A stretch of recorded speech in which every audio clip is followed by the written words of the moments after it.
Assalamualaikum warahmatullahi wabarakatuh. Selamat pagi, Profesor Cilik 5C. Hari ini kita akan belajar tema 9, subtema 3 IPS. Mohon maaf, saya lupa menambahkan muatan IPS di layar ya. Pokok bahasanya adalah kegiatan ekonomi masyarakat Indonesia. Sebetulnya ini sudah anak-anak pelajari di tema 8, tapi akan lebih kita perdalam lagi di tema 9. Nah, ada 3 kegiatan ekonomi anak-anak ya. Ada produksi, distribusi, dan konsumsi. Yuk kita pelajari, kita ulang lagi. Yang pertama adalah produksi. Produksi itu menghasilkan barang atau jasa untuk mendapatkan keuntungan. Pelaku produksi disebut produsen. Nah, ini adalah jenis-jenis kegiatan produksi menurut bidang usahanya. Ada 5. Yang pertama adalah bidang usaha ekstraktif. Bidang usaha ekstraktif, kita ingat kembali adalah bidang usaha yang hanya mengambil hasil alam tanpa diolah terlebih dahulu. Misalnya kegiatan produksi di pertambangan, atau kegiatan produksi pengambilan ikan, penangkapan ikan oleh nelayan, dan lain sebagainya. Nah, yang kedua, kegiatan produksi di bidang agraris, mengolah tanah ya.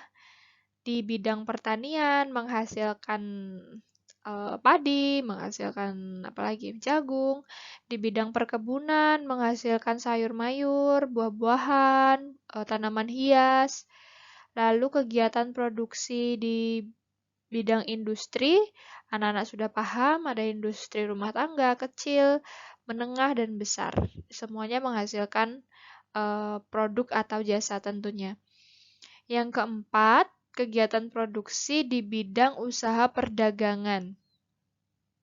Misalnya di toko kelontong, di supermarket, swalayan.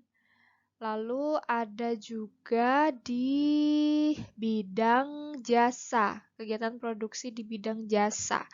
Misalnya bank, restoran, rumah sakit, bengkel, lalu agen perjalanan, dan masih banyak lagi penyedia jasa yang melakukan kegiatan produksi.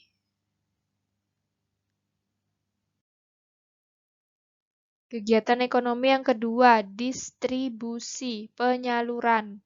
Menyampaikan barang dan jasa dari produsen ke konsumen. Pelaku distribusi disebut distributor. Siapa saja yang termasuk golongan distributor itu? Ada 3 nanti. Yang pertama adalah pedagang besar. Nah, seperti namanya ya, tentu membeli barang dalam jumlah yang besar atau jumlah yang banyak, langsung dari pabrik atau dari produsennya. Misalnya, mohon maaf ya sebut merek ya. Misalnya, langsung membeli dari pabrik Monde, langsung membeli dari pabrik apalagi ya yang seputar hari raya ya, Marjan. Langsung membeli sirup dalam jumlah beratus-ratus karton atau beratus-ratus kardus misalnya. Lalu, nah ini dijual ke pedagang-pedagang kecil. Jadi dia hanya menyalurkan saja. Misalnya grosir, eksportir berarti yang menjual ke luar negeri, importir itu berarti yang membeli dari luar negeri. Yang kedua, pedagang kecil. Pedagang kecil itu membeli dalam jumlah tertentu dari pedagang besar, dari grosir misalnya. Lalu dijual secara langsung, ecer ke konsumen. Jadi yang termasuk pedagang kecil di sini, misal pedagang asongan, pedagang kaki lima, warung-warung atau kios. Jadi kalau boleh kita misalkan ya, misal ada pabrik marjan nih, produsennya pabrik marjan menghasilkan sirup marjan ya. Nah, Anak-anak pasti tahu ya, anak-anak di sini kan tinggalnya di Bantul, pasti tahu Mulia atau Serba Bantul ya, yang di dekat perempatan Gose itu. Nah, Mulia atau Serba Bantul itu berlaku sebagai grosirnya, pedagang besarnya. Jadi Mulia itu ambil sirup marjannya langsung dari pabrik misalnya. Walaupun sebetulnya ada agen sih yang mengantar ya. Tapi misalnya aja, misalnya ambil dalam jumlah banyak berkarton-karton dari pabrik marjannya langsung. Lalu pedagang kecil, misalnya Bu Bu Ati ya kan? Bu Ati yang dekat sekolah kita. Bu Ati itu ingin membeli ingin kulaan sirup marjan di Mulia. Ambil dari Mulia, ambil dari pedagang besar. Nanti kalian anak-anak yang membeli langsung secara ecer, entah itu 1 botol, entah itu 2 botol di warung Bu Ati. Misalnya demikian.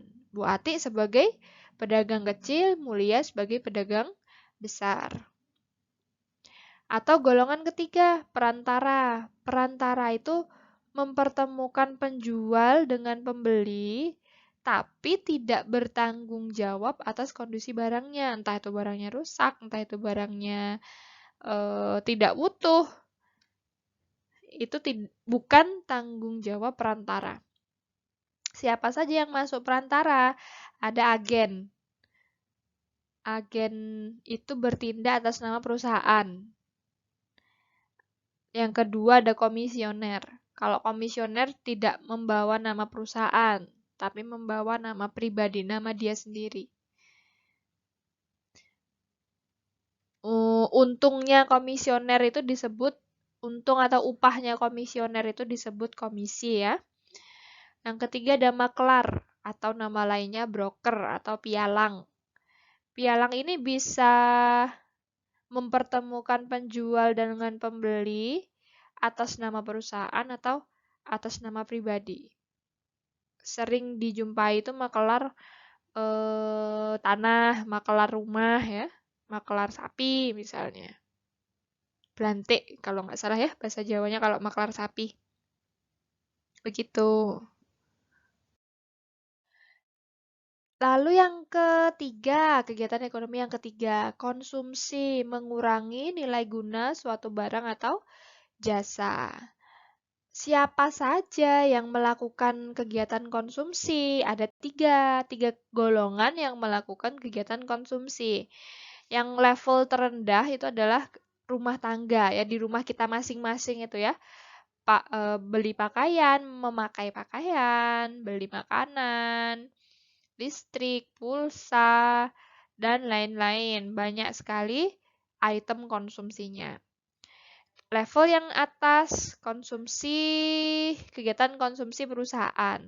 Jadi perusahaan itu tidak hanya menghasilkan barang atau jasa, tapi juga dia juga mengkonsumsi beberapa hal. Apa yang dikonsumsi oleh perusahaan? Bahan baku. Misal perusahaan gula. Perusahaan gula kan nggak bisa langsung celing tanpa bahan baku, tebu. Tanpa tebu dia bisa langsung memproduksi gula kan nggak mungkin. Dia butuh bahan baku berupa tebu dan beberapa senyawa kimia yang lain ya untuk proses pengolahan tebu. Dia juga butuh modal, butuh tenaga kerja untuk mengolah tebu menjadi gula. Lalu terakhir kegiatan konsumsi yang paling tinggi levelnya adalah kegiatan konsumsi negara. Diatur secara rinci oleh beberapa kementerian di negara. Tentu yang dikonsumsi ini jauh lebih banyak ya kan daripada level-level di bawahnya. Oke, begitu saja penjelasan Ustazah tentang kegiatan produksi, distribusi, dan konsumsi. Mudah-mudahan anak-anak bisa mengambil ilmunya. Jika ada pertanyaan langsung tanyakan ke Ustazah lewat WA. Jangan lupa ketik keterangan sudah menyimak di kolom komentar YouTube. Sudah akhirnya, akhirul kalam. Wassalamualaikum warahmatullahi wabarakatuh.